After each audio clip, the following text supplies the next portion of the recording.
21, Hu Jinqiu. Number 23, Zhang Lin. Number 27, Gao Zhang. Number 28, Xiao Jinglun. Number 30, Zhu Menjun. Number 33, Wu Jian. And number 35, Li Yuanyu. The head coach of Team China, Mr. Du Feng. The assistants are Yang Wenhai, Zhang Huayu, Zhang Boyu, and Bai Jiang. Ladies and gentlemen, Team China. Now, let's meet the starting roster, the full roster for your Team Canada. From Scarborough, number 2, Aaron Best. From Toronto, number 3, Melvin Ejim. From Mississauga, number 4, Brady Heslip. From Mississauga, number 5, R.J. Barrett. From Mississauga, number 8, Dylan Brooks. From Kamloops, number 9, Kelly Olynyk. From Aurora, Ontario, number 12, Andrew Nebhard. From Toronto, number 14, Dwight Powell. From Toronto, number 15, Anthony Bennett. From Richmond, number 21, Tommy Scrubb. From Montreal, number 25, Chris Boucher.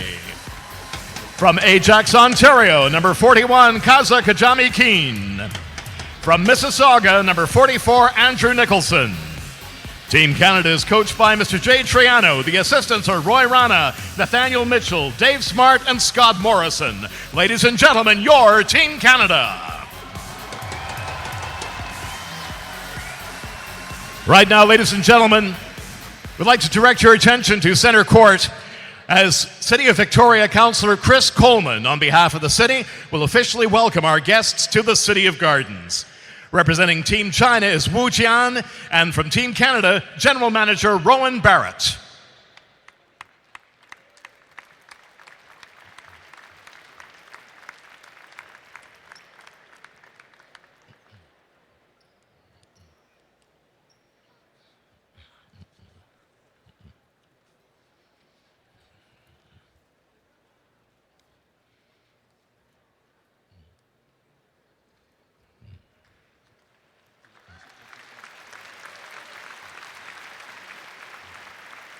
Thank you, Councillor Coleman.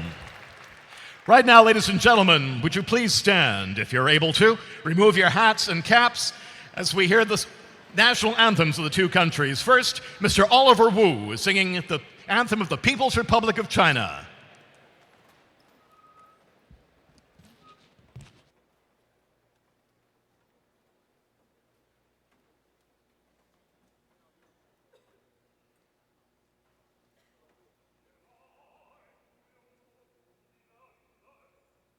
我们的血肉筑起我们新的长城，中华民族到了最危险的时刻，每个人都被迫画出最后的后生。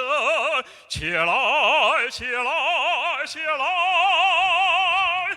我们万众一心，冒着敌人的炮火前进，冒着敌人的炮火前进，前进，前进，进！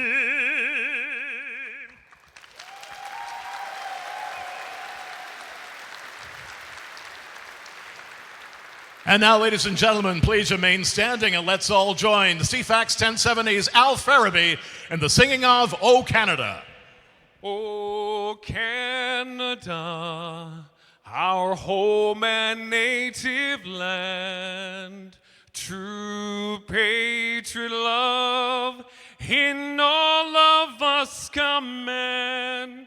With glowing hearts we see thee rise, the true north, strong and free.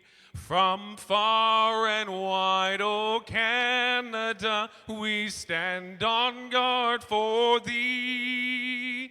God, keep our land glorious and free. O Canada, we stand on guard for thee. O Canada, we stand on guard for thee.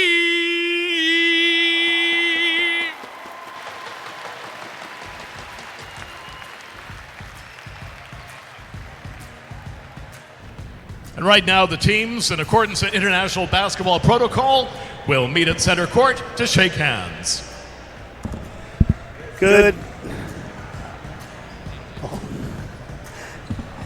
evening, ladies and gentlemen, and welcome to the Save On Foods Memorial Center here in beautiful Victoria, British Columbia. My name is Paul Eberhard. Introducing the referees for tonight's game on today's broadcast island. None other than Abney Carr from the Gagg Brown Mariners. Welcome, Abney. Yeah, thanks for having me on. I'm fired up to do this game with you, man. Yeah, another chance, maybe the first chance for us to work together and not compete. That's true. Yeah, that's true. Fun. Yeah, we can both be cheering for the same thing today. Yeah. So, of course, today we have the second game of the Pacific Rim International Tournament with the People's Republic of China taking on our team, Canada. Now, Avni, what were some of your thoughts, some of your reflections from the first game on Friday night? It was a very interesting game. I mean, China was able to make threes early, and they got a little bit cold down the stretch, but Canada just did an awesome job switching ball screens 1 through 4 and 1 through 5 often, and China didn't really look to exploit that. They were happy to just get the switch and try and lob it over top as opposed to move the ball and look for the mismatch inside on a high-low. And, of course, we should let everybody out there know that China, having already qualified for the World Championships as the host, what they've decided to do something a bit different for their training period right now and into next year is they have two teams. They have a red team and a blue team. We've been told they've more or less divided these teams up equally. So, obviously, when they finally come together toward the end, they're going to have a stronger squad than what we're going to see today. Yeah, absolutely. I guess they're platooning of sorts, but they've sent half the regiment here, and I mean, it's great for the development of their guys long term as well. More guys get to play. And in that game on Friday night, the top scorer for Team China was number 33, Quan Wu. He had 33 points. He had 27 points. Mm-hmm. Their big guys also, Tao Han Lin, he had 13 points. Biggest difference in that game, though, certainly statistically. And the Chinese coach, I was able to listen to the press conference after and listen to the interpretation. In a very subtle way, he wanted to make sure that he was not happy that Canada was 30 for 35 from the line and his team was 8 for 10 from the line. A huge discrepancy. Yeah, they did shoot a lot of corner threes. You can see that they shot 24 threes. A lot of those came early and often and probably took some of their guys out of rhythm towards getting to the basket.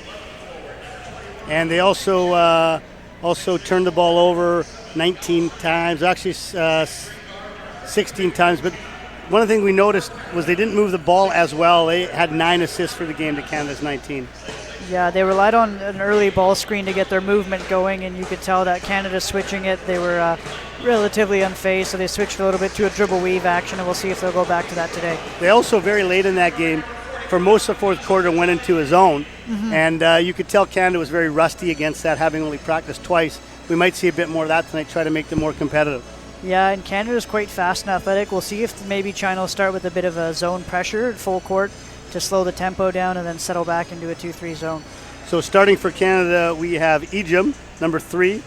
He's presently playing over in Russia right now.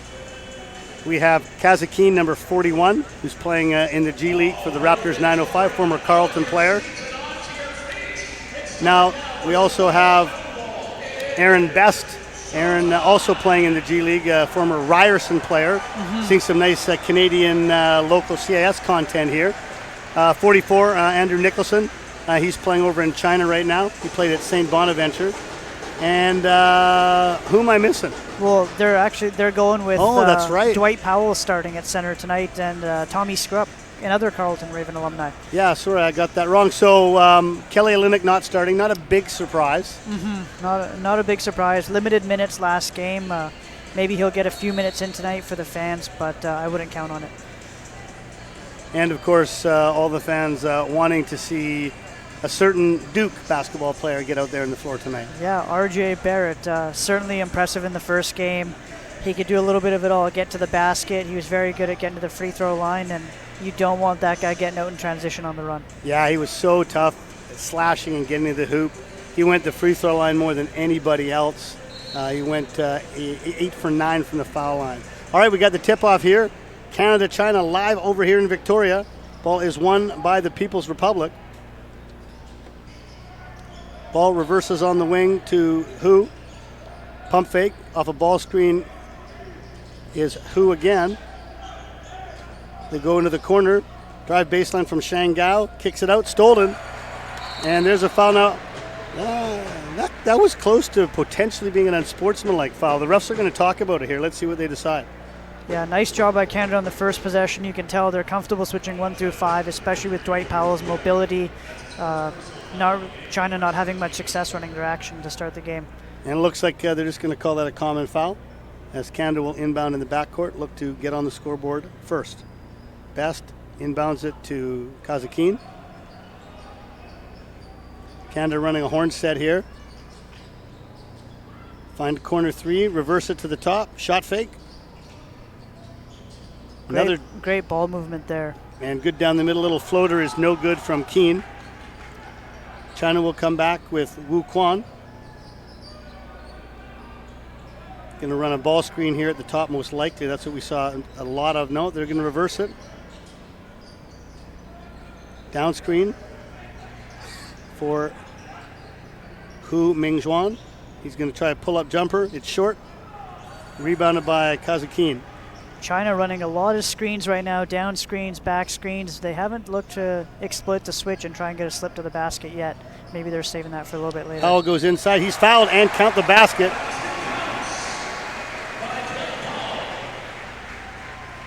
Nice job by Dwight Powell, towing in, pivoting tough, scoring it high off the glass. And that foul is on Hu Jingku. And Powell gets Canada on the board and has a chance for the three-point play here.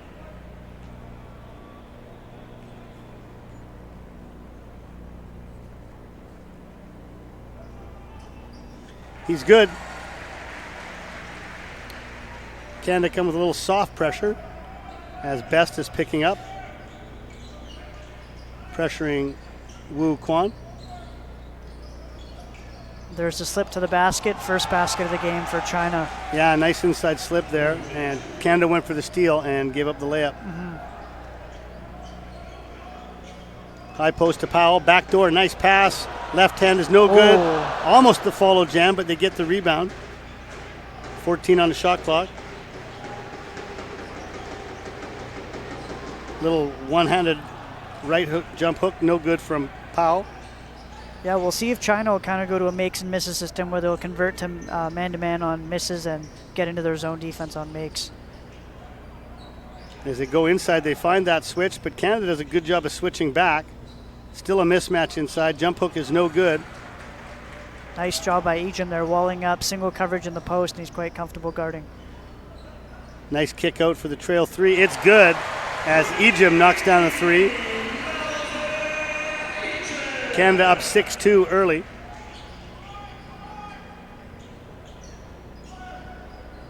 Ren Junfei, and we got a holding foul. That's going to be on Best. That's Team Canada's first foul.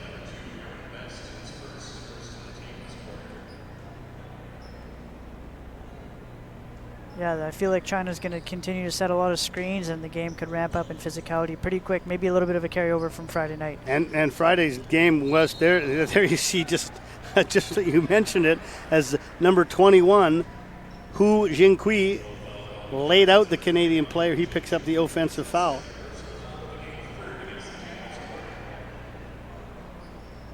China could find themselves in foul trouble early. Third foul already. Canada could find themselves at the free throw line. Well, and Coach Feng Du was unhappy about the foul situation last game. We'll see if it's much the same today. Tough shot by Thomas Scrub there. Misses the floater. And there's short. another foul. We've got an inside hold there on Ren Junfei. This could be trouble for China. Canada will be a bonus for the next 7 minutes of the first quarter. And now we got a little more physicality here as they're trying to get the end line inbound. And you got Best mixing it up a little bit there with Wu Quan. Great seal by Powell. Yeah, nice job to open up that lane. Took out the middleman in the zone. The bottom guy had to follow the corner, and Ejim with the basket. You'll see it there from China. They get the front on the ball screen switch, and they look to go high-low. Well, you know, and that was, again, he was wide open on that high-low and another holding foul. I sometimes think coaches would just rather have that whistle not be called because you got the ball 2 feet away from the hoop with your big. You kind of want to let him operate. A little bit of a soccer style, playing the advantage. Yeah. You see it quite a bit in transition as well. You kind of hope for it, and you get a bump at half court that's called for a foul. Ball's reversed to Hu Ming Zhuan. Here comes the high screen and roll. Tough baseline jumper, no good. Powell gets up big for that rebound. Powell brings so much versatility to these guys in the lineup. Not only is he able to switch ball screens, but it's a hard switch. He's getting out on the ball, he's pressuring the ball, he's taking the ball handler away from where they want to go. And Canada got a good open look for three there, but Best was unable to knock it down. China tried to cut into this lead a little bit here. Hu Ming Zhuan gives it up on the wing to Quan. Now they're going to try that inside mismatch. Up and no good. Back comes Canada in transition. Tommy Scrub reverses it. 3 balls up from Egypt. It's no good. Rebound is tipped out by Canada, but China controls it 2-on-2. They're going to pull it out and run some offense. Skip pass to the wing. High post drive from Lin. Check that from Jingqiu. Fadeaway jumper, tough shot. Might have gotten away with the travel there, but they get the stop anyways.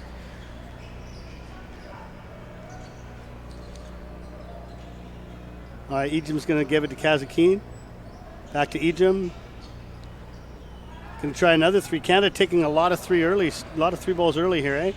And Coach Triano had the emphasis. He wants the guys getting to the free throw line, wants the guys attacking the basket, and they haven't done that yet out of transition. We're seeing our first subs into the game for Canada. We have coming in RJ Barrett. You hear a nice little round of applause for RJ as he comes in for the first time. Also coming in, Mr. Dylan Brooks of the Memphis Grizzlies, who put a shooting clinic on Friday night. Yeah, we'll see if he's got enough shooting touch to make China shift out of the zone or maybe chase him around the court a little bit more.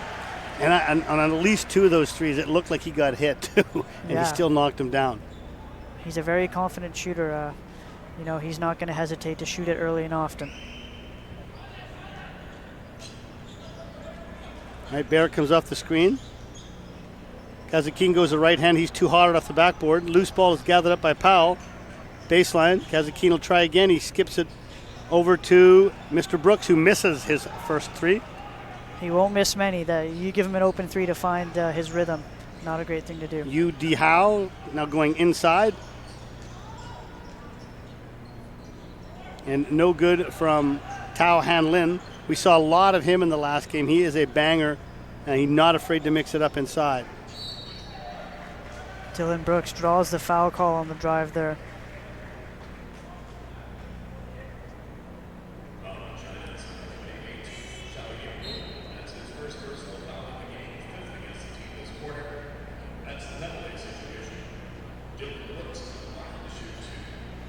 All right, Brooks will head to the free throw line.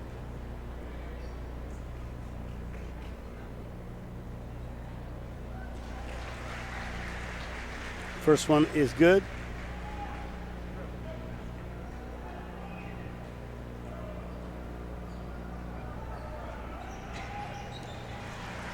Brooks makes both free throws. Canada now at 10-2. China really needs to get a score here. They need to run a good set and get a good shot here. A lot of opportunity here for the Canadians with Kelly Olynyk looking like he'll play limited minutes and Phil Scrub not being here today. He was here on Friday's game. More minutes for some of the other younger guys. Maybe we'll see maybe a 2-point guard rotation with Kaz and RJ Barrett more often. There's a 3 ball up, and it's way off the mark as Powell gets yet another rebound. Canada looking to run again. I really like the way Canada's looking to get down the floor. All right, Barrett will get a touch. Powell at the elbow. Little flare screen, nobody's open. Barrett's open in the corner, but Keane missed him. He went to the hoop instead and finished with the bump. Great drive by Brooks. Really patient getting back to the middle of the floor. And timeout called by China. Oh, yeah, sorry, that was Brooks. Just to let the viewers know, we're up pretty high up here. We're way up at the top of the Save-On Food Center. And, I can't necessarily say my eyes might be as good as they've been in the past. We're both wearing glasses, so we might not be the best guys for the job, but we're the guys they're going with.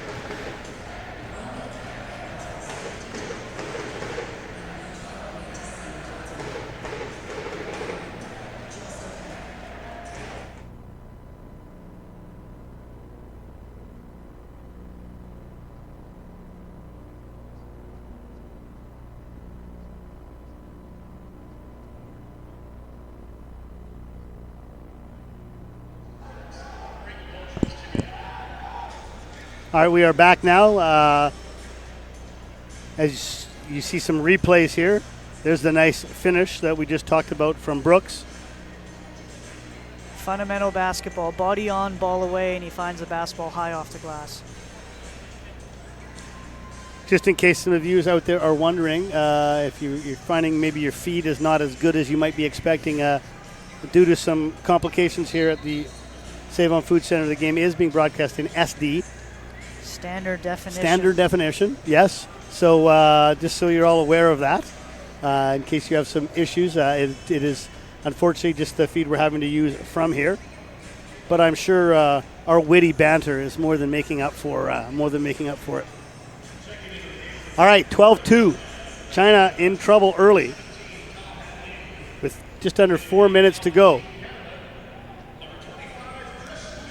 Dehao Yu takes a high screen, and there's a holding foul on Barrett. Oh, he's calling that an offensive foul. Oh, I don't think Coach Feng Du is going to be very happy about that call. Good sell by Barrett, gluing onto the back of the screen. And now there's a warning coming to the Chinese bench. It looked to me like Barrett had a big hot time hold first there, but yeah, that's actually a nice job by Barrett. It looked like they were going to run a bit of a pick and pop out of the timeout, so he glued onto the back screen to prevent the pop. Canada with the turnover. See if China can make up for that turnover coming out of the timeout. You got inside to the big man, Han Lin Tao. He's going to go to his right hand. No, he kicks it out. Ball reverses, and they throw it away again. I think by my count, that's about the 5th turnover at least by China so far. Quite a few. You have to love that by Barrett, though. He turns the ball over, he sprints back to take the hoop, and then he's pointing and talking guys as coverages in transition. Very mature for such a young player. Well, and Canada is just so live. They're so quick on the ball, way quicker than the Chinese team. They use their length really well, too, cause all these deflections and turnovers. Speaking of length, look who's in the game now as well. We have Mr. Boucher in the game now. Another careless turnover. Yeah, it's quite sloppy right now. I think that's 4 in a row, actually. That's 4 straight turnovers. I believe they had 12 turnovers all last game. They kept their turnover numbers quite low. Okay, China's going to set at the top. Ball reverses. Little flex action coming here. Yeah, you got it. You seen that a few times? I have seen that a few times. 3 ball is faked, no good. Drives the hoop.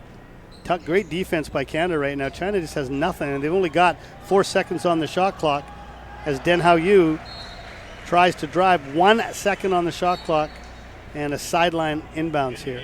Nice job by Brooks. Sells it. He's going to go to the ball. A little stunt and recover back to the corner. They don't want to give up that corner. I think China's going to try to run a little zipper screen here at the top. Nothing's doing. Oh, that's a good flare screen. Did he get it off in time? He did. And it certainly looked like his arm was hit to me. I don't know. It looked like it from up here. Nice little action there. And the referee indicating to Coach Feng Du that it was tipped, but I sure thought he hit his arm. China not getting any breaks early. Young Andrew Nembhard checking into the game, fresh off playing for the U18 Canada team as well. Which got silver medal, I believe. They lost, yeah. Well, that U.S. team was a powerhouse, man. They were very good. 3 ball is up from who else? Dylan Brooks. He won't miss many, and he's picking up right where he left off.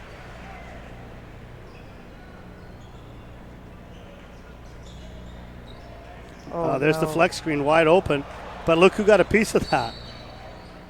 I think Boucher might have got a little bit of a finger on that because that was a wide open layup that Ren Junfei blew, and they're still only at 1 bucket.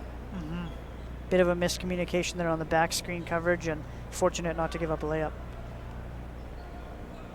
All right, Brooks is going to launch another 3. Why not? It's off the back rim. Ball goes out of bounds. China ball. They're down 15-2 with just over 2 minutes to go here in this first quarter here in Victoria.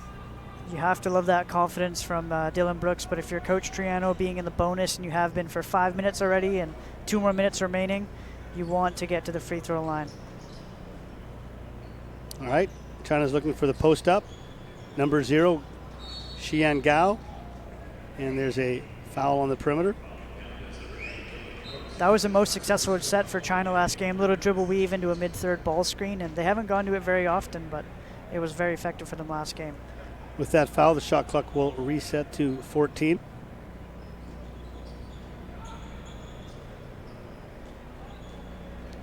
Yinglun Xiao drives baseline. He's going to try to reverse it, kicks it back out. 5 on the shot clock, and China finally gets a second basket as Yanyu Li. And they fall right back into their zone. Barrett is well short on his 3. And China now looking for a little transition. There's an open corner 3, but they pass up on it. And they're going to decide to run some offense again as Xian Gao has the ball. High screen and roll coming with Yanyu Li. And there's another turnover off a bad pass. Canada is really doing a really nice job moving the ball against the zone, but their top guys in the zone aren't making the top of the zone guard them. They're swinging it around, and the guys are hovering around the free throw line, and they're not having to come out and engage the bottom row of the defense. Better job there. Yeah, well, it was Brooks, so it's they kind of had no choice. Nice snap back Corner to 3. Barrett. There you go.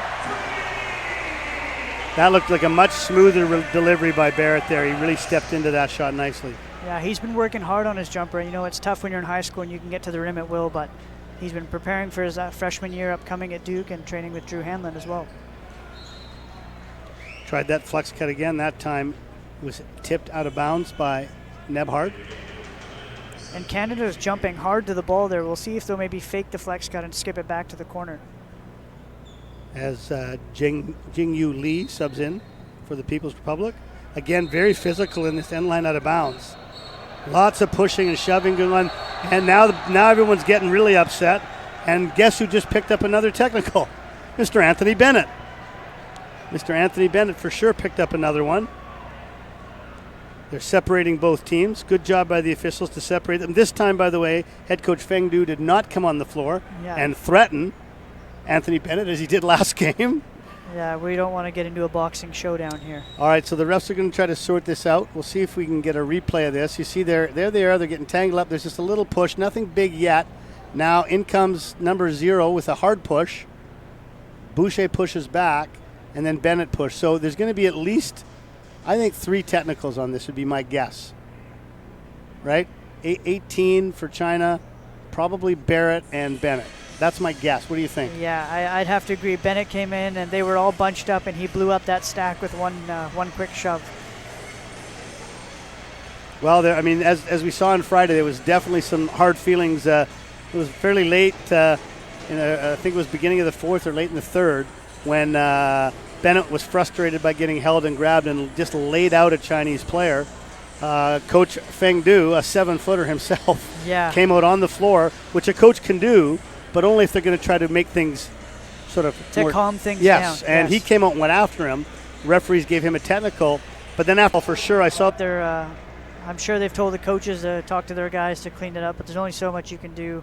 The players got to play it. They have to take ownership. And let's be honest. I mean, Bennett is going to be a target right now because China was very unhappy with a very good player coming in with Andrew Nembhard. He smart and savvy off the ball screen, can really shoot the ball as well.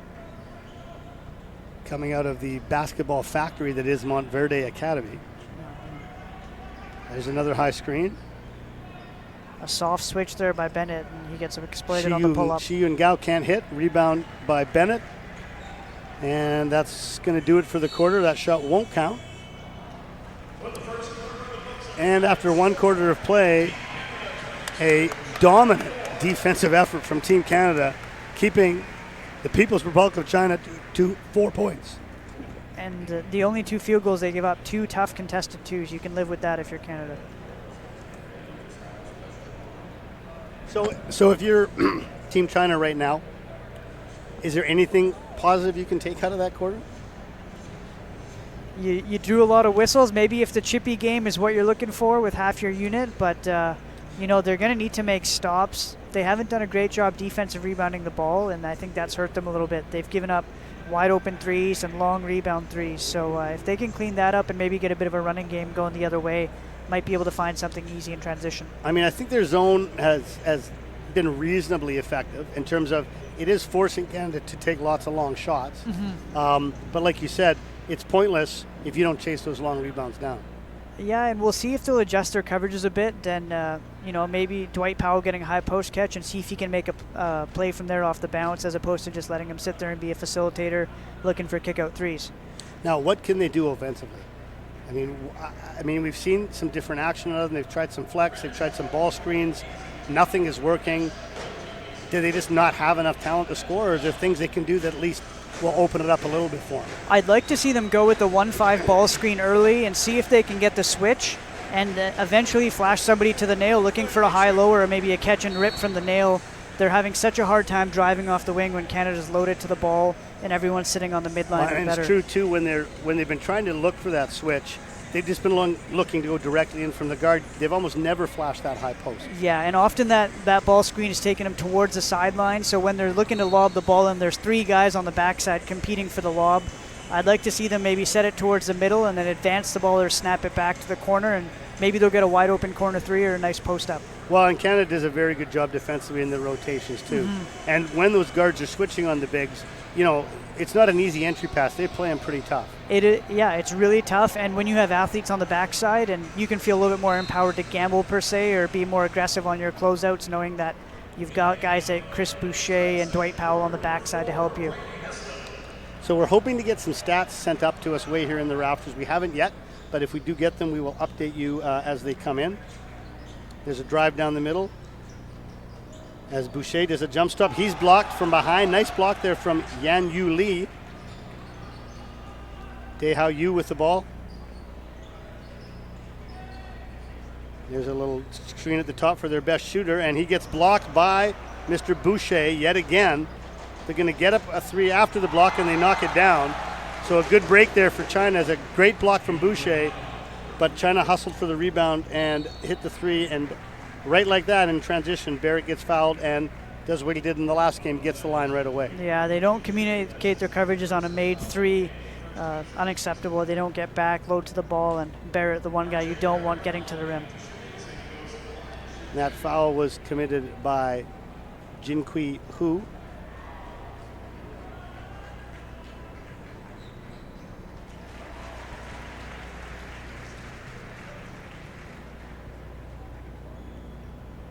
Barrett going to take his second free throw here after making the first. And it's good, 24-7 at the start of the second quarter here for Team Canada. Again, continuing with the soft pressure as Brady Heslip picks up full court. Ball goes in the wing to 33. That's exactly where you want the ball.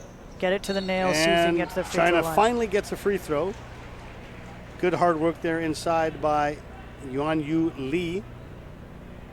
And he'll get 2.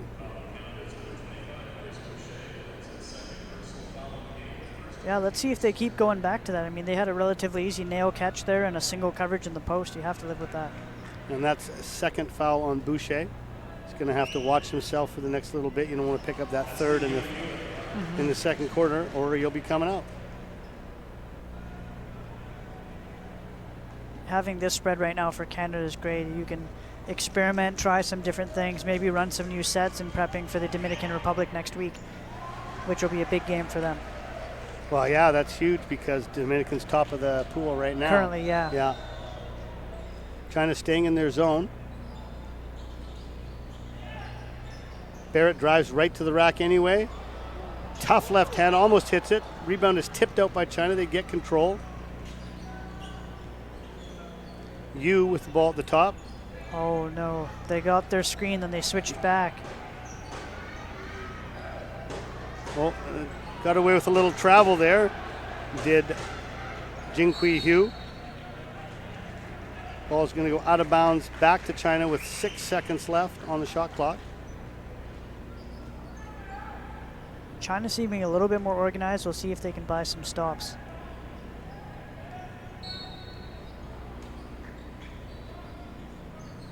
Tough 3 from the corner is off the back rim. China with a rare offensive rebound, and they're going to bring it back out and reset. 10 seconds on the shot clock. There's the high screen roll, wide open. And there it is. Boucher picks up his third. Really good job there. Really good job by Wu to get that body, force that body contact. Yeah, tough action to guard. They get a middle third ball screen, and Boucher doesn't step up, and you let him get a free run at you downhill to the basket. Tough guy to stop. And Boucher's got to be a little bit smarter in that situation too. He just picked up his second, and he needs to create a little space if he's going to try to block that shot. Yeah, you can see Kelly Olynyk telling him there, just get your hands up, try and force a floater. Gets a friendly bounce off the rim, and they've hit double digits.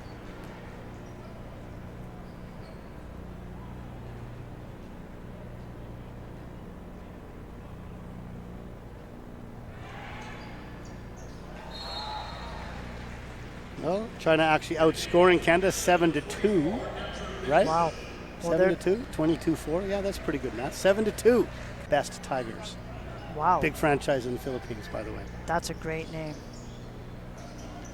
Again, looking to post up Yuan Yu Lee inside, but they can't get it to him. There's a kick ball by Canada. That'll be 14 seconds on the shot clock for China,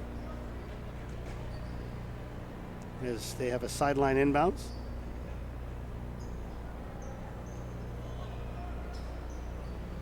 There's a down screen for Hugh. A flex action off the inbounds, do a stagger screen. Wu reverses the ball at the top. Corner shooter wide open off that down screen is number 7, Jing Yu Lee. And China slowly creeping back into this game a little bit. 10-5 run in this second quarter. Heslip at the top. Canada can't afford to have any lazy switches, especially against shooters. Powell drives, takes an off-balance tough shot, doesn't go. Good rebound there from Lee. And there's a bad turnover there as Gao tried to force the tempo. And Canada gives it right back on a mistake there from Nebhard.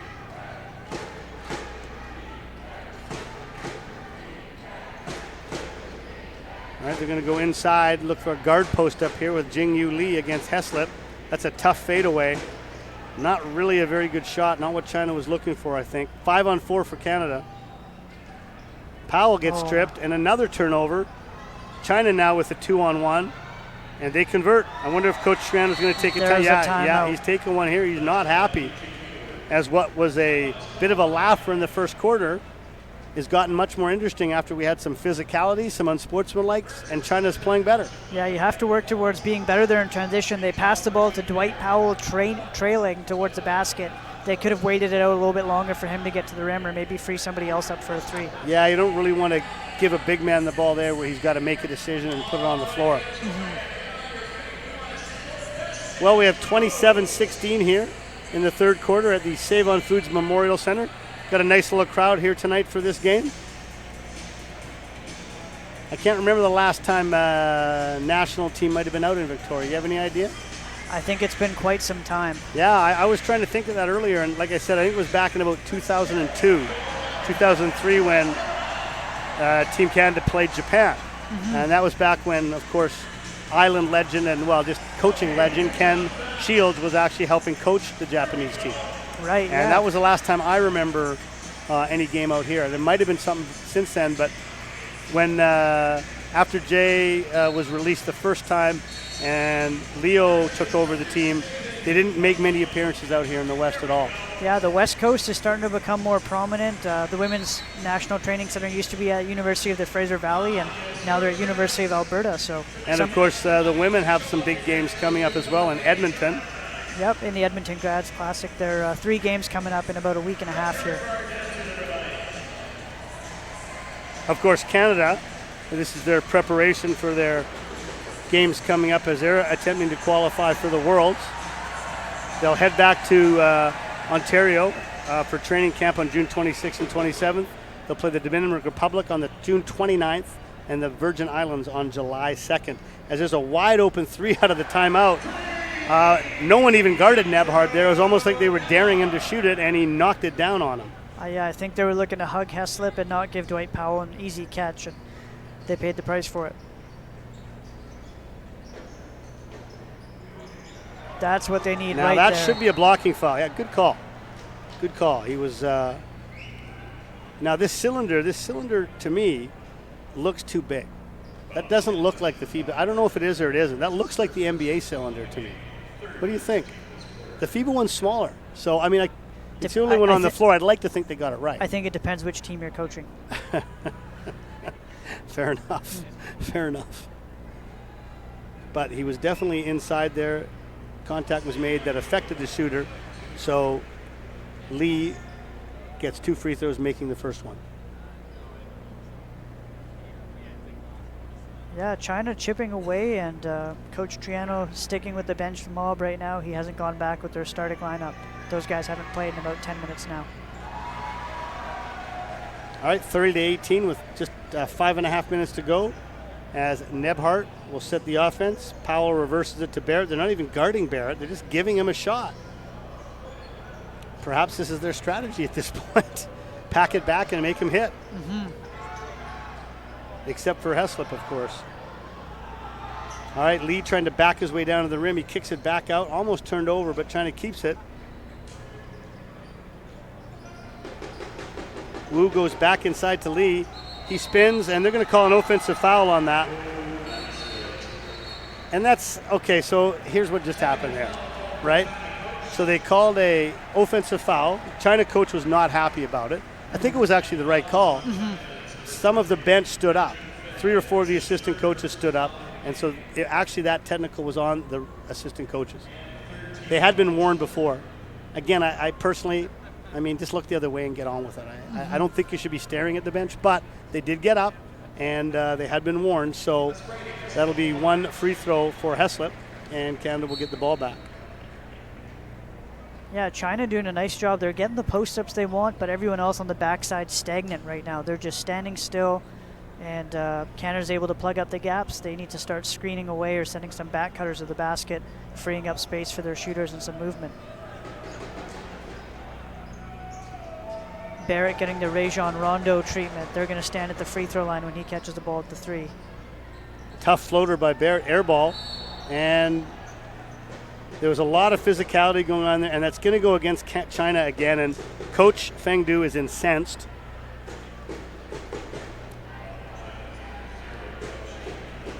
But that's going to be a loose ball foul on the rebound.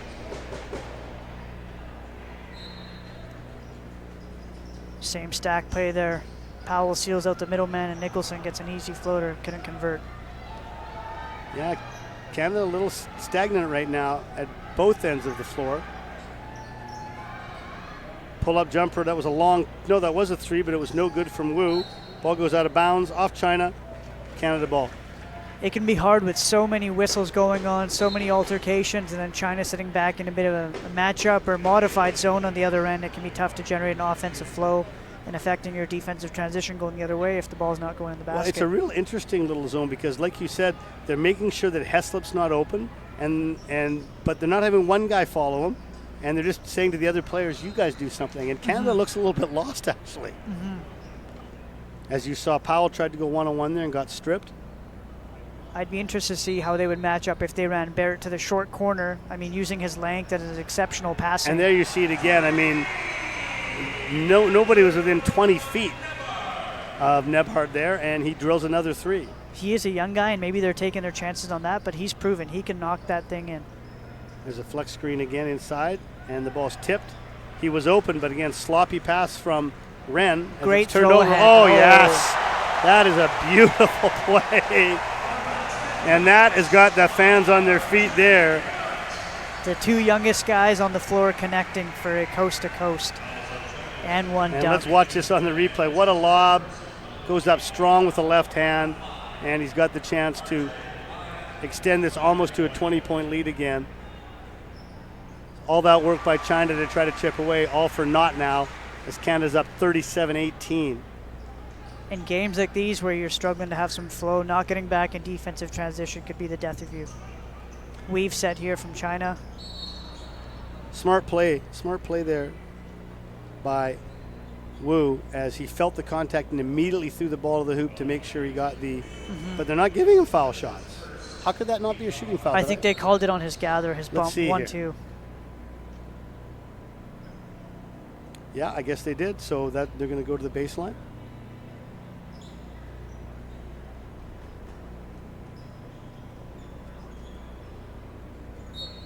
And again, sorry fans, we don't have any stats available to us at this time.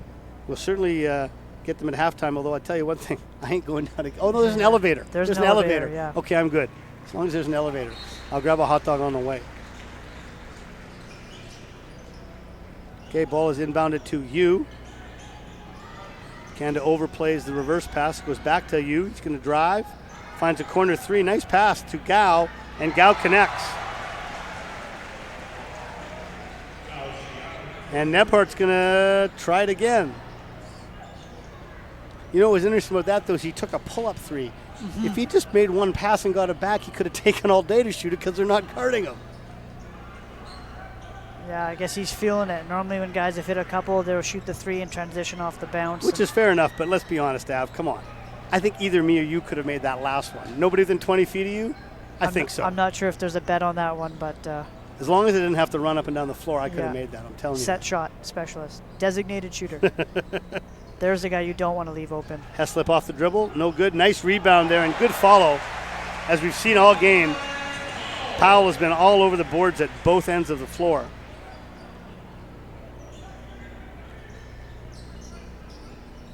China reverses the ball to top to Gao. Now they're trying to go inside, but nothing there. They're going to run a high screen and roll. They got a mismatch with Heslip guarding the big inside, but they don't go to it.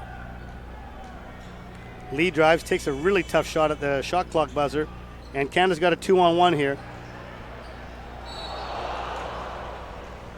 RJ Barrett showed that last summer. He can get out in transition and he can find a way to get to the basket. Yeah, and he's going to get the line again. Although I think in that situation the defense had committed to him. I'd like to see right here, boom. I'd like to have seen him pass that.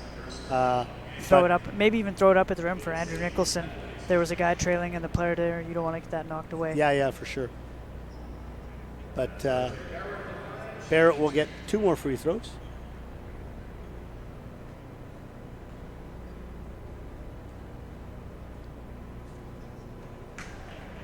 You notice it with Barrett, much more simplified shot mechanics. Gets the ball high to his shoulder, just a one motion shot. He had a lot of moving parts in his shot about a year ago. Yeah, he's definitely been working hard on it. You can just see it in his release, looking like a much better shot now. Dribble weave here again by China. Gao's going to give it. There's a high screen and roll. Nothing there. They reverse it. Shot fake. They're getting deep into the shot clock again. Dwight Powell using his length to his advantage, plugging You up the trying to works. beat him, he can't. 2 on the shot clock. Tough fadeaway. And a bit of luck there for China, but they'll take it as Tao Han Lin hits the fadeaway banker.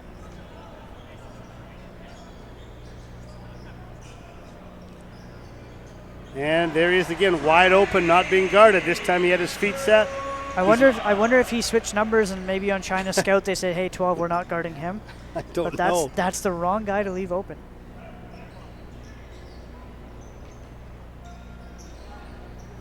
There's that driving kick again, but they take it to the rim instead. No finish there from Gao. Rebound by Barrett. Goes between his legs, gives it to Brooks. Brooks wanted to shoot, shot fake. Passes it to Barrett. RJ for 3, count it. Nothing but net. The free throws helping him get in rhythm.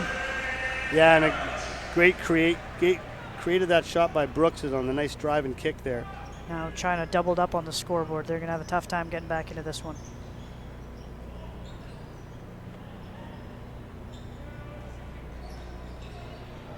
Okay, Gao's looking to go inside. Well defended. There needs to be some movement. Nice back cut there by 27. And another missed layup from China as Brooks is going to take it to the hoop himself. A little bit of a circus shot, no good. China will push it right back. Inside, now we got a corner 3, no good. Rebound by Barrett. See if they'll go for a quick one here. No, they're going to hold for one shot and wind the clock right down. It looks like we got about a 8-second difference. Mm-hmm. I'm pretty sure Canada will be able to get a wide open 3 if they want it. Although I don't think Powell wants to take it. I'd like to see them maybe back cut Brooks here. Oh, there we have it, running through the zone, and things it's get very physical inside there. Yeah, very physical. And there's another 3. That's 4 now for him. And now there's a foul by Brooks. That was a little bit of a retaliation, I think, because of the physical play we saw on the baseline down there. He's not a fan of that. And you see Brooks having a chat with the referee about it too. Not the ideal way that you want to end a half. You know, they didn't have a foul to give, and now they're putting him on the free throw line for 2. Yeah, that was definitely just a, you got me, I'm going to get you foul. Mm-hmm. Brooks coming off a very successful freshman year with the Memphis Grizzlies and her rookie year. And Yeah, well, it'd be interesting to see what kind of strides he can make in his game going into his second year.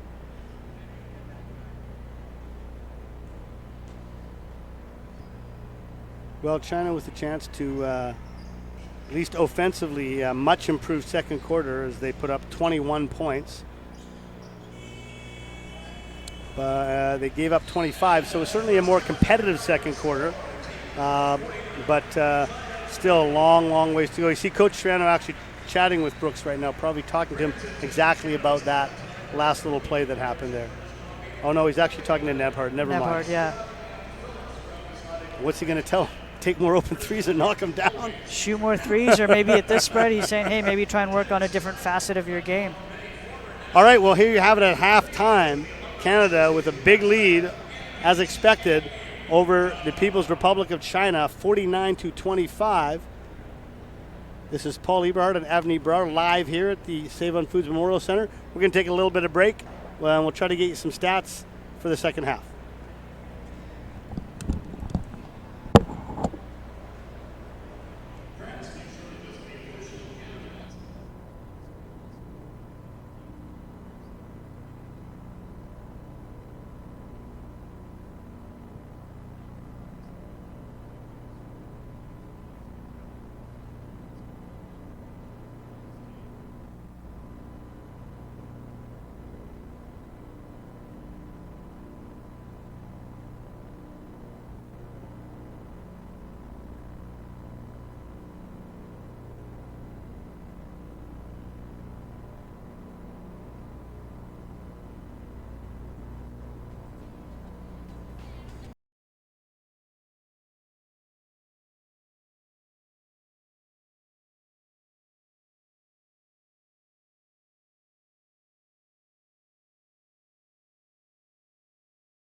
All right, ladies, we're going to make another 30 seconds in this game. 30 seconds, please. Let's get behind them this last half minute, everybody. We're seeing some nice basketball.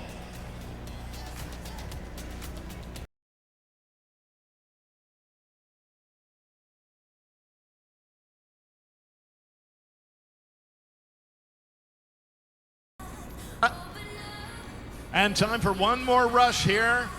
Oh, what a great way to finish that off. All right, thank you very much. Let's give it up for these lovely basketball players from Flight Basketball Under 11 Girls Team. Thank you.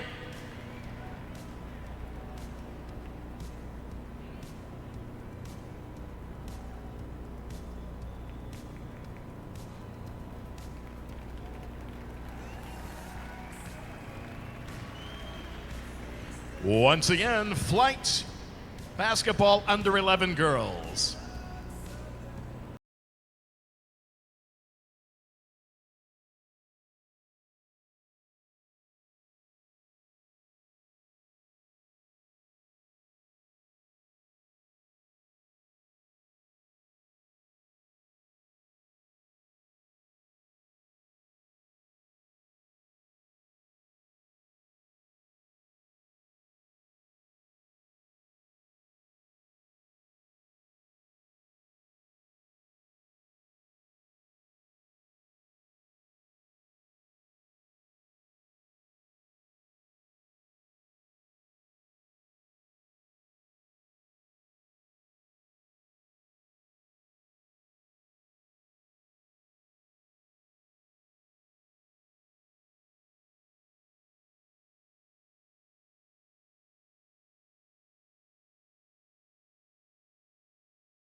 Ladies and gentlemen, welcome back to the floor, Team Canada.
All right, ladies and gentlemen, we are back.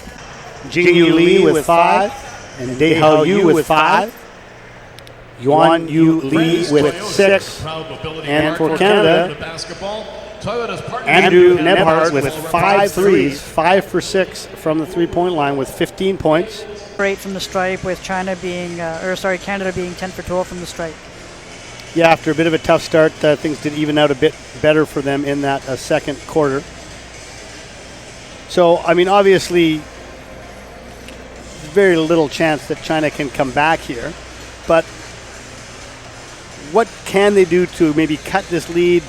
You know, usually if you're down 20 or 25, you want to talk to your team about, you know, maybe getting it down to 13 or 14. What kinds of things they need to do to... It was set up by Ejim, setting a really nice screen, creating a closeout, and Kazakine able to find Dwight Powell diving to the rim. First foul of the half is going to go against Powell. It's his first personal. Ming Zhuan will inbound the ball. Wu gives it back to him. Drive middle, goes back to right hand, and a nice finish there from Hu Ming Zhuan. Drives the closeout, finishes under control off 2 feet, and now they're able to set back up in their zone. All right, Scrub's got the ball in the wing. He's going to come off a screen from Ejim. That will drive coaches nuts. Don't let a right-handed or left-handed player get to the middle of the floor to their dominant hand.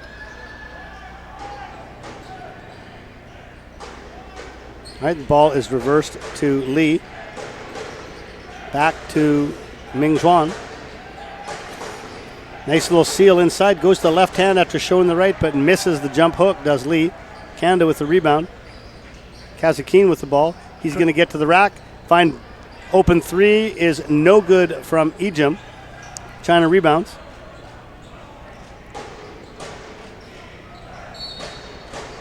And Powell with sort of the professional type foul there.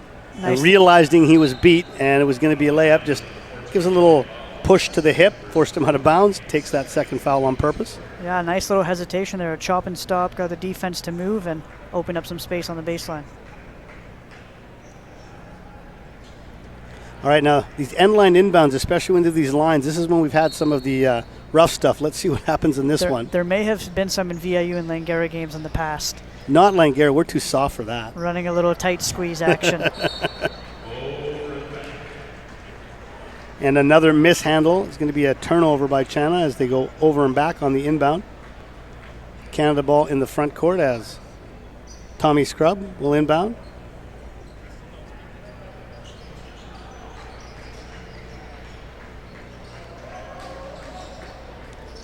Good defending there by Hu.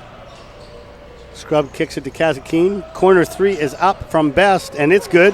Same spot he hit the last one from. I like what Ejim's doing, trying to seal out the middle man in the 2-3 zone, but with the ball screen on the wing, he may have went just a little bit early, trying to open up Powell rolling to the basket. They got to miss. They got to open post player inside. And that's going to be another foul. Powell is picked, they did call it on Powell. He's picked up 3 fouls in about 3 minutes here.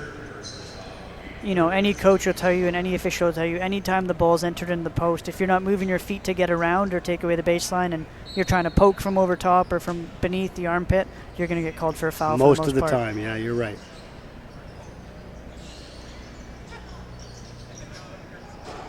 Tao turns it over. Does Ren Junfei. Kazakine gets the ball deflected, but Powell gets it back. Got Best in the corner again, but he's going to try his luck at the 3. It goes in and out.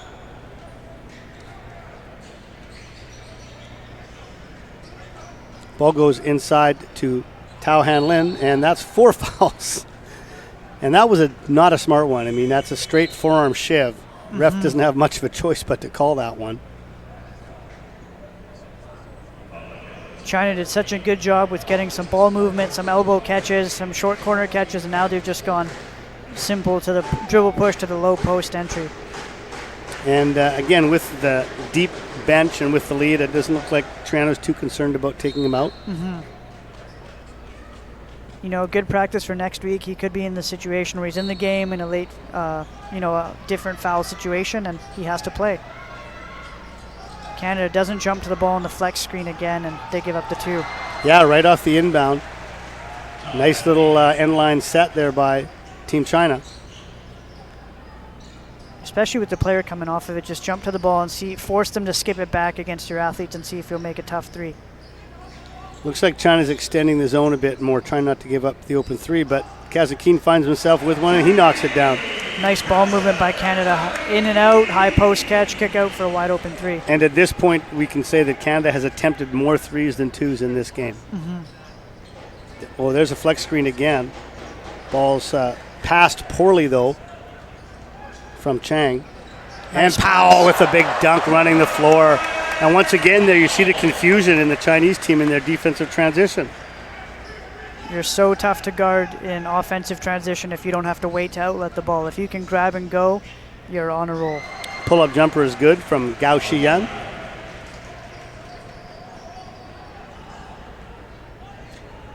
No one guarding Ejim. And they're going to count that basket. Again, you see Powell making, as soon as the pass went down, he dived from the high post. The Chinese zone didn't move in time, and he's going to get an and 1. Yeah, nice job timing his cut. Doesn't go too early, chops his steps around the free throw line, and when his teammate catches the ball, he's diving straight to the front of the rim. We'll have Bennett getting ready to check in, and we'll see if things will get a little bit chippy again. Uh-oh.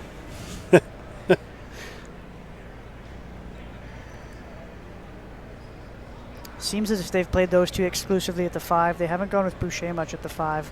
More of a 4, perhaps due to his shooting ability. All right, Powell will try to complete the 3-point play here.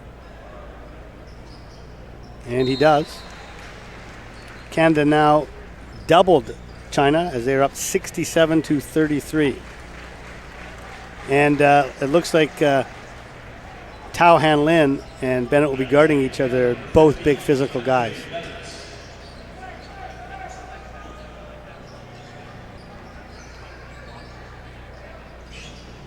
Oh, maybe a little bit of a push off there. Kazakhin doing a good job not getting caught on that screen. Tommy Scrubb leading the break again. You see Bennett sprinting hard to the front of the rim. Little floater from RJ.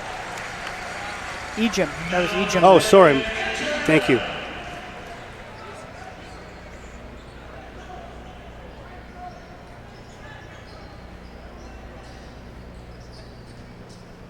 All right, ball's at the top.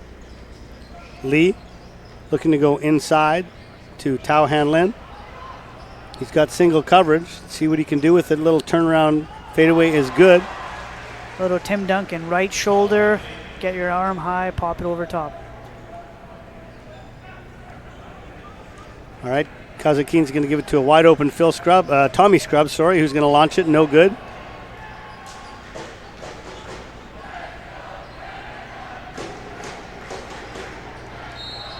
And there's an offensive foul on a moving screen there by Lee Jingyu.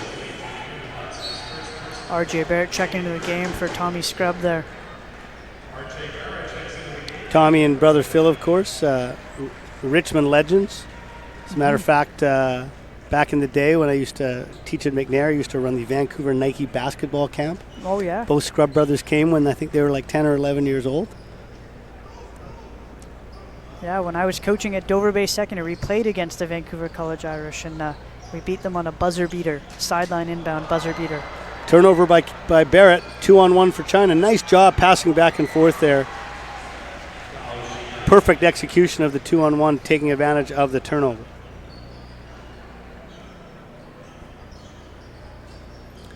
Soft little touch from the foul line, but it comes way short for Nicholson. China making an effort to get out and run, but Canada doing a nice job getting back in transition. Wu comes off the screen. Wide open drive down the middle. Good finish with the left hand by Lee Jingyu. Yeah, not sure if that was a miscommunication. Nicholson showed out on the ball screen, and Barrett went to recover back to his, and they gave up a middle drive going left. Kazakhin, see if he's still got the hot hand. He misses it. Good box out there from the big man for China. Tao Han Lin. China slows it down, seeing some action they like. They're figure 8 action here.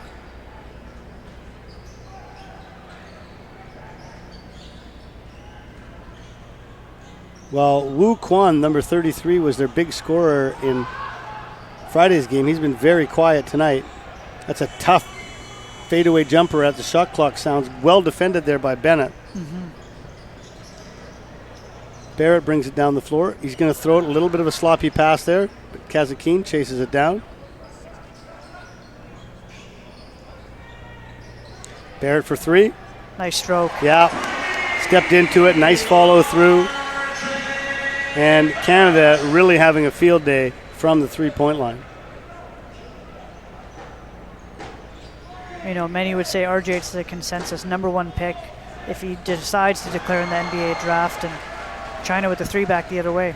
Yeah, finally, China answering right back by Quan Wu.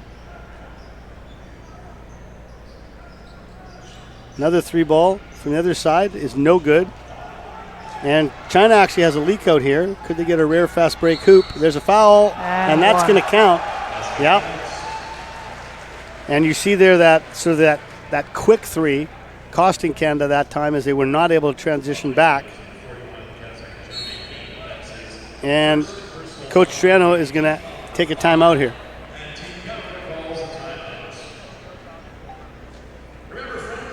Yeah, good timeout there for Coach Triano. I'm sure he's telling the guys to stay the course, not play the score, and keep competing.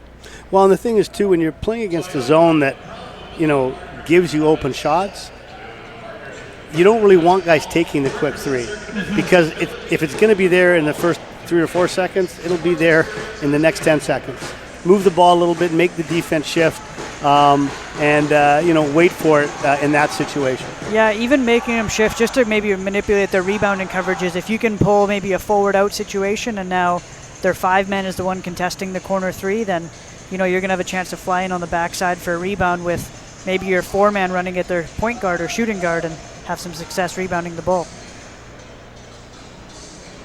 You see one of my players, a Brar basketball athlete on the big screen, Ethan Vischer, his mother cheering away. With the Sing Tao clappers, the Sing Tao Thundersticks. Yeah, very creative. Sing Tao, of course, one of the sponsors of this Pacific Rim Basketball Classic. A broken wrist and a chance at the big screen. Fans having a lot of fun here. Again, the game isn't that close, but it's been a fun game to watch. We've seen lots of great plays from Team Canada, some great 3-point shooting especially.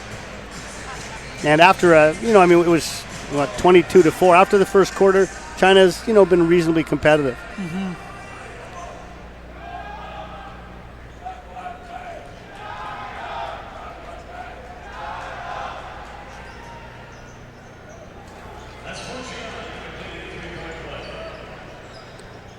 All right, the 3-point play is good. 72-45 for Canada. Now they're extending their pressure a little bit in their zone. Keane misses from the top. Good hustle by Bennett, but he steps out of bounds.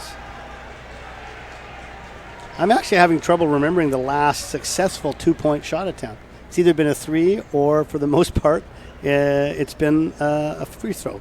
For Canada? Yeah. I remember the dunk by Powell, but there hasn't been a lot of other 2-pointers. There was a floater made by Ejim. That's the last one that I remember. That's right, yes. But yes, after that, it was Tommy Scrub to Dwight Powell for a dunk. Speaking of 3-point shooting, let's throw another one in there as Dylan Brooks will sub in for Best. Yeah, and perhaps a good chance for Canada to maybe experiment a little bit with their lineup synergy and see what they really like and what they may not like or need to tweak. Gonna redo the inbounds. Granted, tough to get a feel without, big shooting big man Kelly Olynyk not playing in this game. Yeah, exactly. That's true. As well as they're missing some other. Yeah, and Corey Joseph's not here as well. They're going to have the coaching staff's going to have a lot of work to do in their 2-day training camp to get ready for the Dominican. And we'll see if Tristan Thompson is available for that as well. All right, we got a blocking foul as China is full court pressing here. That foul was on Gao Xiyan. Brooks with the ball now. See if they'll go for a 2-for-1 here. And they're going to do it. Bennett's going to step out and shoot a 3. Rebounded by Tao Hanlin. China had the chance to play equally as fast for a 2-for-1 of their own, but opted not to. It's just a little out of their comfort zone, I think. 10 seconds on the shot clock. That's a tough step back 3, and it's good as Li Jingyu hits a tough step back 3. All right, Brooks looks like he's going to go one-on-one here. He drives, and that's going to go as Brooks ends up in the third row of the baseline seats there.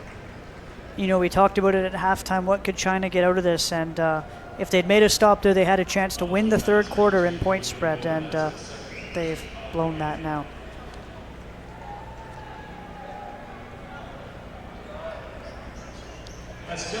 Dylan Brooks makes the 3-point play. China's got 7 seconds to get a shot off here. Oh, and there's a big wipeout at center. Step back 3, no good. Looks like Tao Hanlin might have hurt his wrist. He's lying on the floor holding his wrist. I think he fell hard on it. He's got it taped up already as well, his right wrist there. As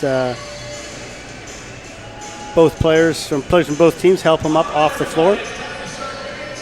Well, 75-47, Team Canada. Here we are at the Save-On Foods Center in Victoria for the second of 2 exhibition games. Remember, Team Canada will be continuing their quest to qualify for the Worlds. They're heading back to Toronto for training camp on June 26th and 27th. On the 29th, they'll play the top team in the pool, the Dominican Republic, who are 4-0. Canada's 3-1. That will be at the Ricoh Coliseum in Toronto. And then on July 2nd, Canada will play the U.S. Virgin Islands, and that is the arena at TD Place. That is in Ottawa. Those are both 2019 America's qualifiers. Obviously, the Dominican will be the tough game. Virgin Islands you don't expect to be tough unless maybe Tim Duncan has an appearance, but I guess he's already played for the U.S., so I guess he'd have to get an exemption to play again. Yeah, what great basketball for Canada. You know, there's so much great basketball you can watch across the country, and depending on where you're living, you don't even have to travel that far. Well, and especially with all the great coverage, you know, SportsCanada.TV is by far the best, does the best coverage for amateur sport, of all amateur sport, all across the country. We're so happy to be working with them tonight. And as you know, once these qualifiers are done and next year starts up, we got a whole bunch of U Sports basketball to watch, a whole bunch of CCAA basketball to watch, and of course, great high school basketball too. Mm-hmm. Basketball is exploding across this country, all across this country, and one of the reasons is the success and the youth that we're seeing on these national teams doing so well in international competition. You know, often you say freshmen that go to college may not play a lot, and here you have 2 freshmen checking in, and they're starting for the senior national team, or starting this quarter for the senior national team. Yeah, and one of them likely to be the first-round NBA draft pick. Another one for Canada. And likely the first overall pick if he chooses to declare. If he chooses? Oh, I'm not going to make decisions for him. Okay. Oh. Well, that's not a bad way to start the half. Nice little. We haven't seen much. Yeah, Andrew Nicholson with the big dunk. Nice stack action by Canada there. Seal out the middle guy in the zone, and Nicholson wide open. And it looks like Wu Quan is getting a little bit hot here as he hits another 3 from the corner. That's what he did yesterday too, or Friday, sorry. Rebound by Schwan. See if he'll pull up in transition here and let the guys trail in. That he will. Yeah, he had the separation there and he knocks it down. Well, just like he did in the second half on Friday, Wu Quan is feeling it. Back-to-back triples. There's the guy they don't want to leave open. Well, they're certainly gapping Barrett, and he's going to say no more of that. And he's just going to say, you gap me, I'm going to make you pay. with playing Division I basketball next year, he's going to get to shoot the shorter college three as well. That's correct, yeah, absolutely. Compared to the FIBA three or the Canadian college three. And that's an offensive foul there by Tao Han Lin as he brought his elbows up on that screen. Brooks not happy about it. The officials saw it and took care of it.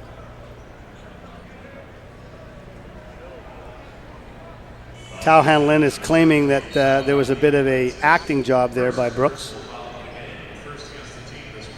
See if Canada will maybe get back to running their stack action here, maybe a high ball screen to get going.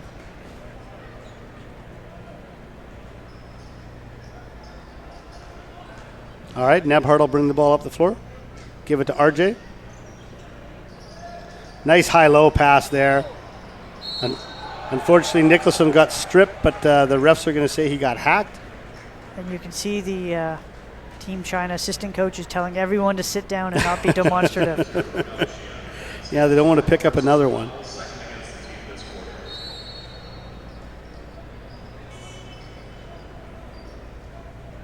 And subbing into the game will be number 3, Hu Mingzhuan.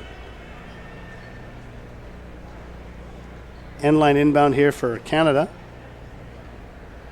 Same stack action, trying to get Bennett down the lane. He went the wrong way. And there's a turnover from Nedhart. Oh, he hustles to get it back. 5 on the shot clock. And there's another dunk as Barrett finds Nicholson inside and he hammers it home again.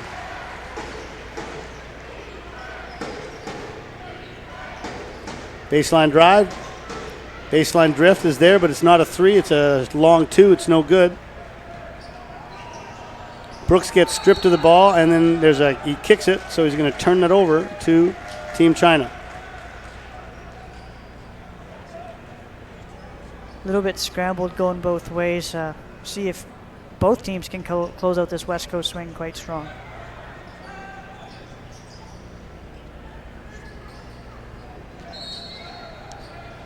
Hand checking foul there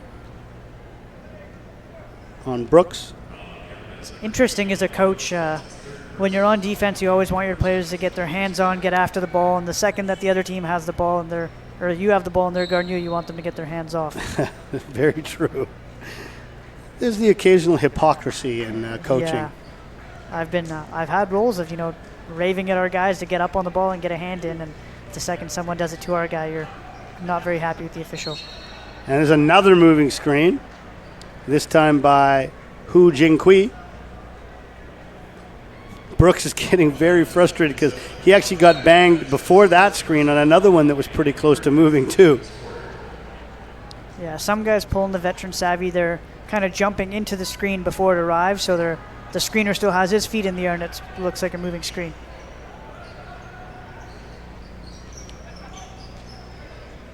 Well, and the FIBA game in general is much more physical as Barrett misses a 3. Much more physical than what you'll see over here in the NCAA. Yeah, there's been various pros that have, they've been role players in the NBA system. Luis Scola is an example that sticks out to me, and then he's just a star for Argentina in the FIBA system. And there's a technical foul on Brooks. I think he's a little frustrated with some of the hits he's taken, and he let the referee know. And that is his 4th foul, and looks like Heslip will come in for him. And unfortunate for China, they swap shooter for shooter. Very true.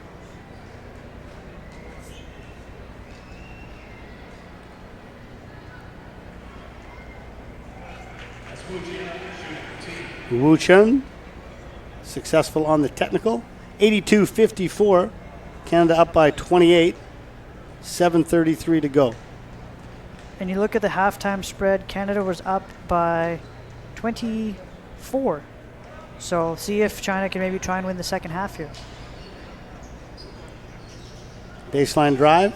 Kicks up to a wide open Li Jingyu, who cannot complete the triple. Nice job finding the long diagonal. Heslip in transition, decides not to pass. Gives it back to Nebhard. Reverses to Barrett. Nice cut there from Boucher. Reverse to Heslip. Heslip with the open 3. Got it.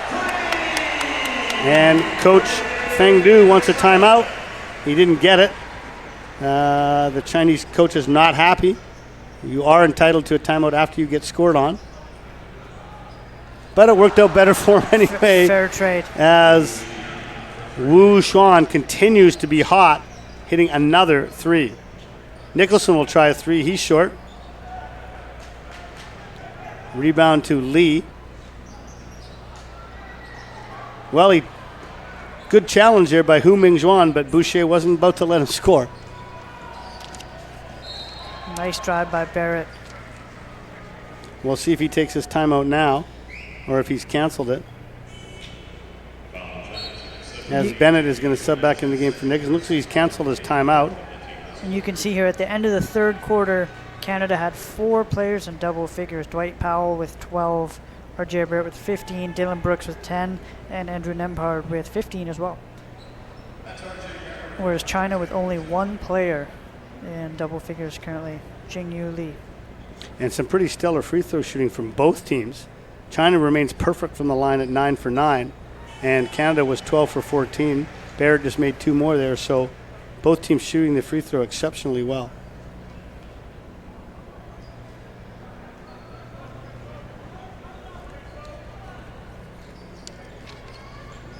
All right, Hu Mingjuan will set up the offense. Another 3.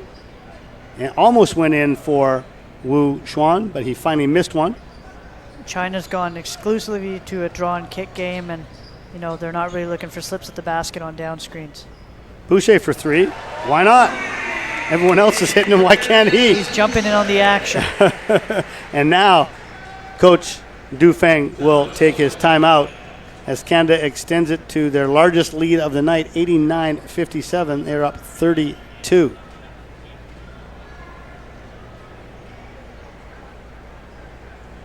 So as we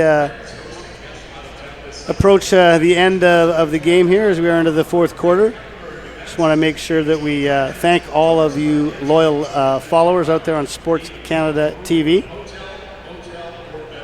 Sports Canada brings the best coverage of amateur sport all across Canada. Make sure you continue to follow all their basketball coverage. Of course, every level now is covered, be it by Sports Canada, be it by local broadcasts or Canada West TV.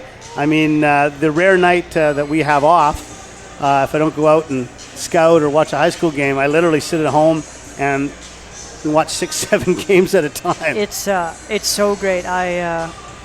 We normally have our game day shoots at 3 p.m., so the second we're done, I'm turning on OUA TV. Yeah, absolutely. And watching some Ontario basketball, catching some of the great women's basketball action out there, and going home and looking at all the scores and recaps and seeing if there's any upsets or blowouts across the country. Well, and it's also nice, too, to follow maybe either players you've coached or players you know who are playing at other places. You can find out, get the stats right away or watch them play right away. It's an awesome thing that we can do now with technology, just seeing games anywhere in the world. Yeah, even catching the Bodden game of the week, it's so great, especially being somebody from Vancouver Island. I'm not really taking the ferry over to go watch a high school game. Yeah, no, for sure, so absolutely. Watch it online.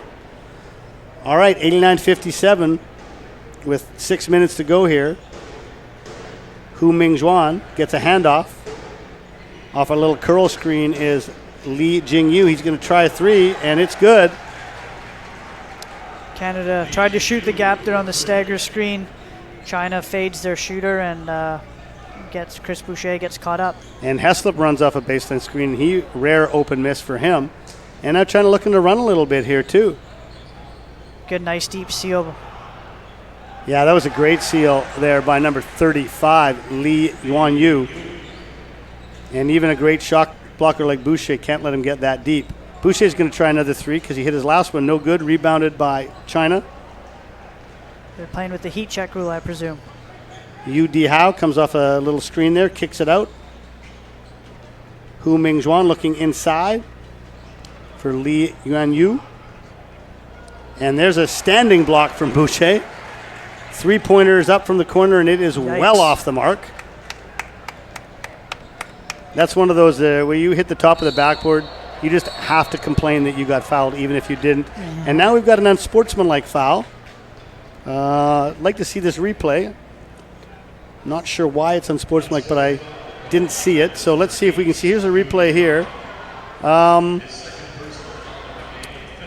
Well, I think I missed that one there. well, he tried to strip, and then he did grab him, but not sure. I'm not sure an eye-to-eye stare-down warrants a. Yeah, I agree with that, but I guess with the score being what it is, referees wanting to make sure that now referees speaking with the Chinese bench. Not sure. It looks like there has to be a. Okay. So that's the second unsporting foul. If you get 2 unsporting fouls in a game, you are disqualified from the game. So he has to sub out as Barrett makes the first free throw. And with 4 minutes and 48 seconds remaining here, Canada doesn't want to risk any injuries or silly fouls as well with the big game coming up next week. Yes, I'm sure Scrub will be coming in for Barrett.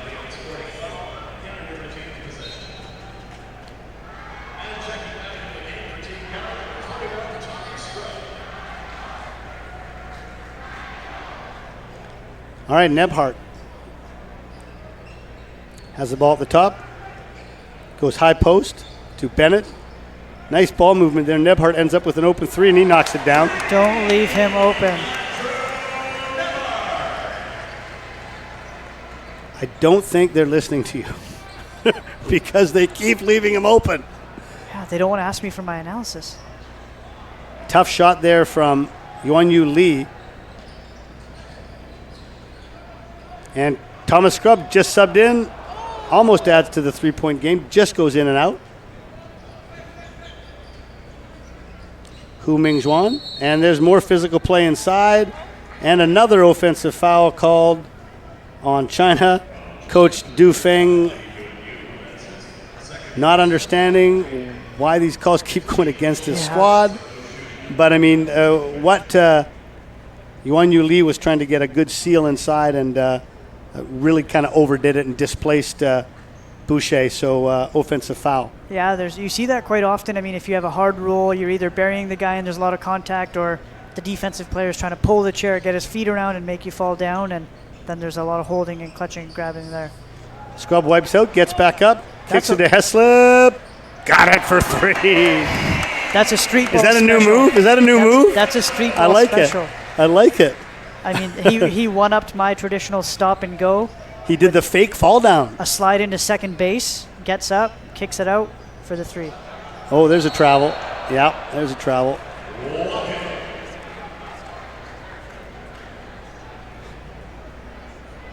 Now Canada was unable to get to the 100 mark in Vancouver. It seems pretty clear they're going to get it to tonight, and I wouldn't be surprised if they hit a 3 on this possession to get the century mark right now. I think they'll do it for the crowd. Thomas Scrub.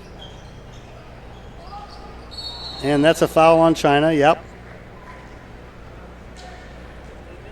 Boucher was going to get that wide open rebound. Chinese player pushed him. Wu Tian.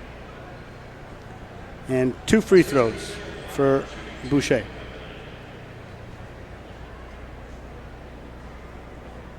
You look down at the bench currently for Canada. So many guys that can get into the game and play. Kelly Olynyk currently not on the bench. He didn't play today. I'm not sure if it's an injury or not. But he may be getting some treatment done in the back. And Boucher misses both, sort of breaking the jinx of this great free throw shooting we've seen. Heslop gets it and says, "Okay, I'll knock down a 3." Yeah. He commands. I predicted it. They got 100 now. He missed 100. both free throws, made the 3 for 100 on purpose. He commands so much attention from the defense. Saw him play last summer with the Chicago Bulls in NBA Summer League, and same thing. They knew who he was. They knew that they couldn't leave him open. That time, Tao Hanlin was smart, gave a couple of pump fakes as Boucher's shot blocker got him off his feet, and that'll be his 4th foul. You look at a lot of the great post players worldwide. They're so good at using their bumps and second pivots, waiting out the shot blockers and finding a way to score. But let's talk about that for a quick second. the game has changed so much. How many traditional post players do we really see nowadays? Not that many. It's very rare, I think, in today's game. It's very interesting. Not many traditional post players, but posting up is still as big as an asset as ever. Absolutely, and you see guards doing it, but there just seems to be a lot less, I think with what's happening at Golden State, and you see a lot more teams spacing the floor, 5 out, 4 out, just much less back to the basket play, I would say. But you notice with Golden State, when they're in a jam, they have this guy named Kevin Durant that posts up, and he's pretty tough to guard. That's true. But he's tough to guard anywhere on the floor. I mean, you see guys playing perfect defense on him, and he just rises up from 5 feet behind the line. Thank you. Nothing you can do about it. And he's fortunate. He's had Steve Nash working with him a little bit. Steve Nash, a player development consultant with the Golden State Warriors. And Steve Nash, of course, the pride of Victoria. Learned from a 7-footer himself, Dirk Nowitzki. Yeah, many, many, many years ago when Steve was playing for Dallas, got to go down there during their training camp. And, after their morning shoot, after their weights, after their afternoon workout, him and Dirk would stay for like hours more and just get shots up, get shots up, get shots up. It's funny you say that. I had coffee with Steve's high school coach today, Ian Hidley. Legend, by the way. Yeah, he's here in the game tonight, and he still speaks towards Steve's meticulous detail and always want to get a little bit of extra work in and put extra time in. And there's some nice action to get another open three, as Wu Xuan has caught fire this half after hitting nothing in the first half. I'd like to see him keep running that play. Run it until Canada can stop it, or maybe they'll get different looks out of it. Scrub kicks it up to Heslip for three. Guy, he's such a pure shooter, eh? Like, it's just such a pretty shot to watch. It's effortless. Even when he misses, you think it's going in. It's just a beautiful looking shot. High shot pocket. He's always hitting back net. Great to watch him shoot. Same action there. Nice little swing pass inside. Tough hoop from Tao Hanlin over Bennett. And this is good for China. Like we said, they have an automatic berth to the World Championships next year, but maybe they're going to find some actions they like running here between certain lineups. And there's going to be a dunk. No. Hanlin was not going to let him dunk that. Good for him. I wouldn't want good for him. And he kept it clean. He made a play on the ball. There was no, hooking the arm or uppercut. For sure. Well, and for this China team too, of course, their players are all getting much more playing time, much more opportunity because of the dividing of the two teams. So it's kind of a unique strategy. We'll see how that ends up paying off for them. Because they're hosting, they want to represent well when they're hosting. Yao Ming, of course, is now the commissioner of the Chinese basketball national team.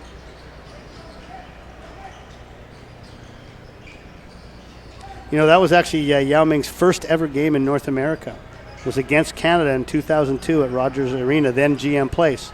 And that was Nash's retirement game from the national team as well. Oh, wow. What storylines. And now they're both involved with their respective countries. Yeah. That's so great to see. Yeah, isn't that cool? Li Jingyu hit the three there, as after scoring 4 points in the first quarter, China has found an ability to score, getting 68 over the next 3 quarters. Inside, a little soft action there as Boucher hits a little fadeaway. That's a tough ball screen to navigate. A little 45 action, your power forward and center in a ball screen. And Tommy Scrubb, very smart, very patient.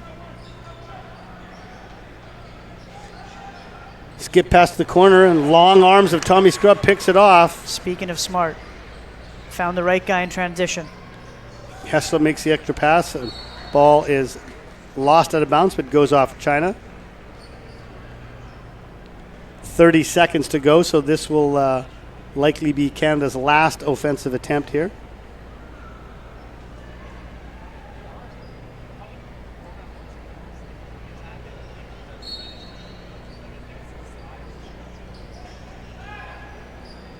Boucher's got the ball at the top.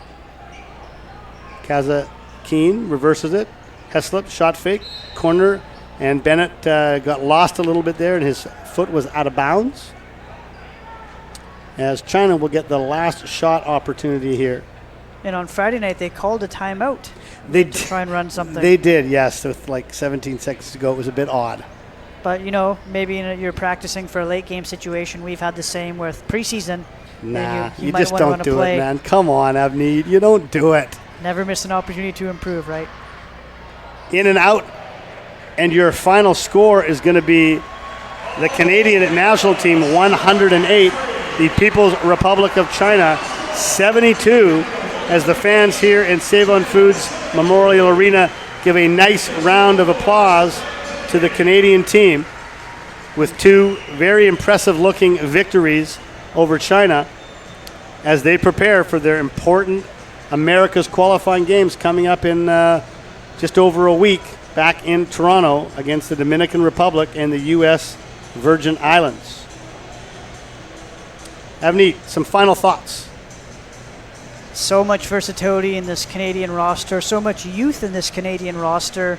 So great to see. And for China, it's a long trip for them. They're quite a far away from home. And to come out and compete, it's really neat to see and great for the fans. And we've got legendary coach Ken Shields down at courtside here. Looks like they're going to be presenting the Player of the Game Awards as China has a little cheer and then bows and thanks all the fans. Canada always also having a cheer and thanking the fans.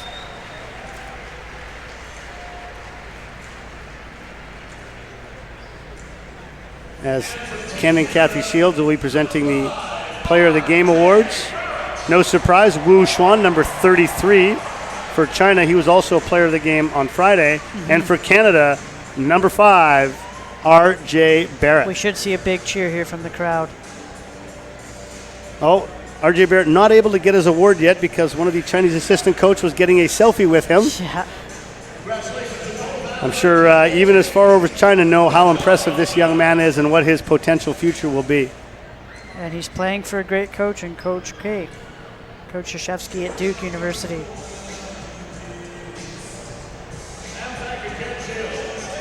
Well, ladies and gentlemen, we want to thank you once again for joining us here on SportsCanada.TV. As actually, before we go, we should also mention the coaching staff, Coach Triano, Coach Smart, all the assistants. They're going to have a tough time picking who's going to be playing, who their final roster is going to be. Are we talking about their final coaching roster? Because they've got a loaded coaching roster as well. Well, the coaching roster might be bigger than the playing roster. That's true. Yeah, that's true. But, they're going to have to figure out a few decisions here as, Canada's roster has like 20 people on it right now. It'll be tough, especially with, Kelly Olynyk coming back, possibly Corey Joseph, possibly Jamal Murray, possibly Tristan Thompson. So many guys in the mix. And like you said, this is a very deep, deep team. A lot of guys can get it done for Team Canada as we move forward.